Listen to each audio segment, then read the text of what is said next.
பார்வதி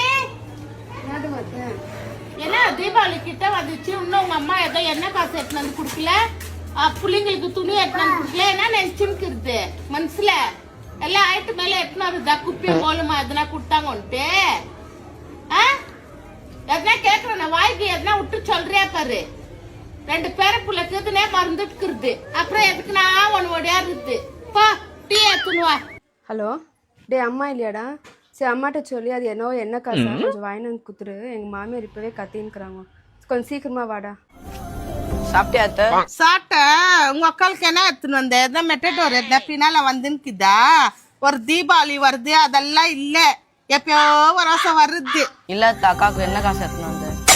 என்ன காசுனா என்ன தெரியுமா? வெறும் 500 ரூபாய் எடுத்துன்னு வந்துட்டு என்ன காசுன்னு யாருன்னா சொல்லுவாங்களா? இது வெறும் உங்க அக்காவுக்கு தான் என்ன காசு. என் புள்ளிக்கு என் பேரன் பேத்திக்கு அதுக்கெல்லாம் இல்லையா? துணிமணி எடுத்துன்னு வந்து குடுக்கலாம் வருஷத்துல ஒரு வருஷம், அதெல்லாம் எதுவும் இல்ல. வெறும் என்ன காசு மட்டும் 500 ரூபாய் தூக்கினா அங்கிருந்து இங்க வந்த தட்டுல ஒரு பழமோ துணியோ மணியோ எல்லாம் எடுத்துன்னு வந்து வச்சுட்டு இவ புள்ளைய பாத்துட்டு போலான்னு இல்ல உங்க அம்மாளுக்கு. உன் கையில குத்த அம்பிட்டுக்கிற பா உள்ளக்கிறா பருப்பா குடுப்பா. அக்கா வாடா, காஃபி எதுனா வேணுமா? அக்கா என்ன காசு? ஏதுடா அம்மா குத்துச்சா காசு? டெய் என்ன காசு இருந்தா குடுறா, எங்க அக்காவுக்கு என்ன காசு தரணும்? காசாடா எங்க அம்மா தாக்கிட்டே இருக்காரு. நான் காசு இருந்தா கொடுத்தா எங்க அக்காவுக்கு என்ன காசு தரணும்? காசாடா பஸ் பாஸ் பண்றதா வச்சுக்கிறேன். சரி இந்தாடா தம்பி.